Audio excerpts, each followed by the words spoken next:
Un souvenir dans ce journal, celui de l'artiste musicien chrétien Alain Moloto, décédé il y a une année. Le fondateur du groupe Adorant l'Éternel avait été accompagné d'une foule nombreuse à la nécropole entre terre et ciel.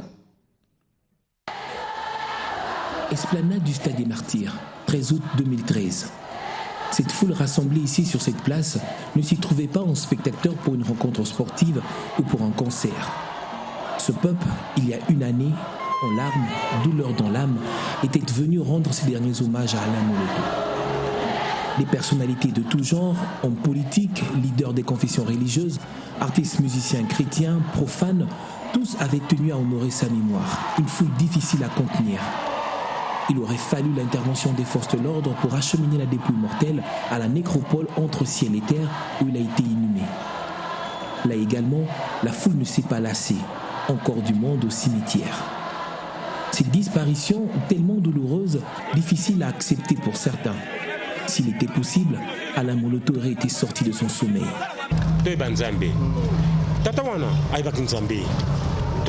fort.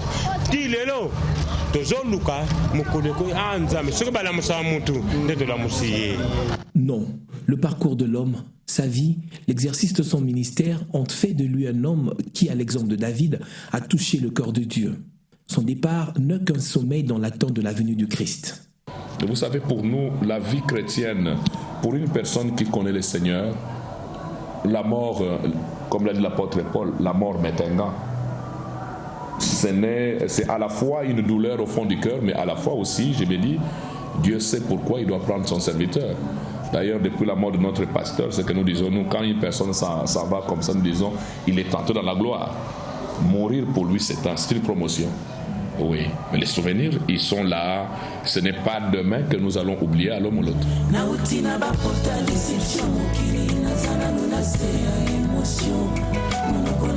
Une centaine de compositions, des cantiques aux paroles transperçant l'âme, touchant l'esprit. Alain Moloto, pour certains, était le David incarné de cette génération. Les chants d'Alain Moloto, ils sont tellement innombrables que je ne sais même pas lesquels je préfère. Tous les chants, je les aime. Et surtout que nous les chantons, non pas pour nous, mais nous les chantons pour le roi des rois.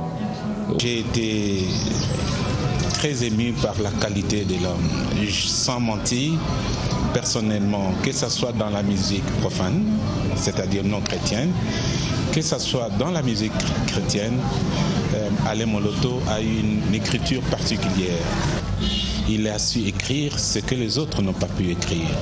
Je le disais que ce soit les cantiques qui célèbrent l'Éternel dans différentes églises, mais il a eu la particularité, le don de se placer au rang de David. Ce sont des cantiques tout à fait originales. Quand il chantait, ça me faisait vraiment penser aux choses divines. Je l'aimais particulièrement. C'est l'un des musiciens chrétiens que j'appréciais beaucoup. Par sa façon de composer, la composition, il était fort en composition. Par sa façon de chanter.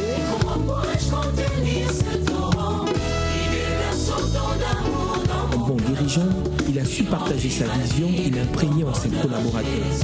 Il avait une vision, celle de faire de l'adoration un style de vie et d'élever le nom de Jésus. Je prends ma disposition en tant qu'encadreur de laisser derrière moi une génération des enfants qui ont compris et qui ont saisi la mission. Quand vous mourrez avec votre œuvre, c'est que vous n'avez pas répondu à une mission. Et je pense que le Seigneur m'a fait grâce de me faire entourer des enfants qui ont compris. Parmi eux, il y a des individualités qui ont compris le sens de cette mission. Et même lorsque j'étais au bord du trépas à l'hôpital, à un moment donné, j'ai fait ma prière. J'ai dit, Seigneur, je remets mon esprit entre tes mains. J'attendais que l'escorte d'anges vienne me prendre. Ça ne venait toujours pas. J'étais rassuré que derrière moi, l'œuvre de Gaël continuerait. J'ai inauguré maintenant une ère nouvelle, c'est-à-dire ceux qui ont la grâce de Dieu de faire le lead dans un travail individuel en solo. Je leur donne l'occasion de s'exprimer. On l'a fait avec Francine, on va le faire avec d'autres. Tout ça, c'est pour dire que l'œuvre doit continuer même si on arrête de vivre ou qu'on est appelé à d'autres choses.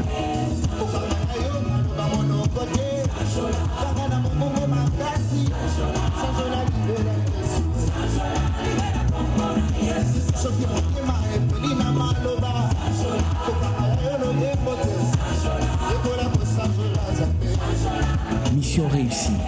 Ici, sur ce podium, toute la famille Gaël dans un concert sans Jola après sa mort. Toujours avec la même vision, celle d'élever le Christ. Nos objectifs étaient de pousser le peuple de Dieu d'abord à réussir à dépasser leurs circonstances de joie ou de malheur et à louer le Seigneur parce qu'il le mérite. Et j'ai vu le peuple de Dieu répondre à cela, se souvenir de tout ce qu'ils ont vécu de Dieu dans leur vie, et c'est par quoi ils passent, que ce soit de joie ou de malheur. Et je les ai vus louer et exalter le Seigneur. Et ça je crois que l'objectif a été atteint. L'homme s'en est allé, mais à tout jamais, son ministère à travers ses compositions fera de lui un serviteur toujours présent. Des mélomanes rencontrés dans la rue se souviennent encore de l'artiste et de son œuvre. Le groupe Gaël a vraiment marqué son temps.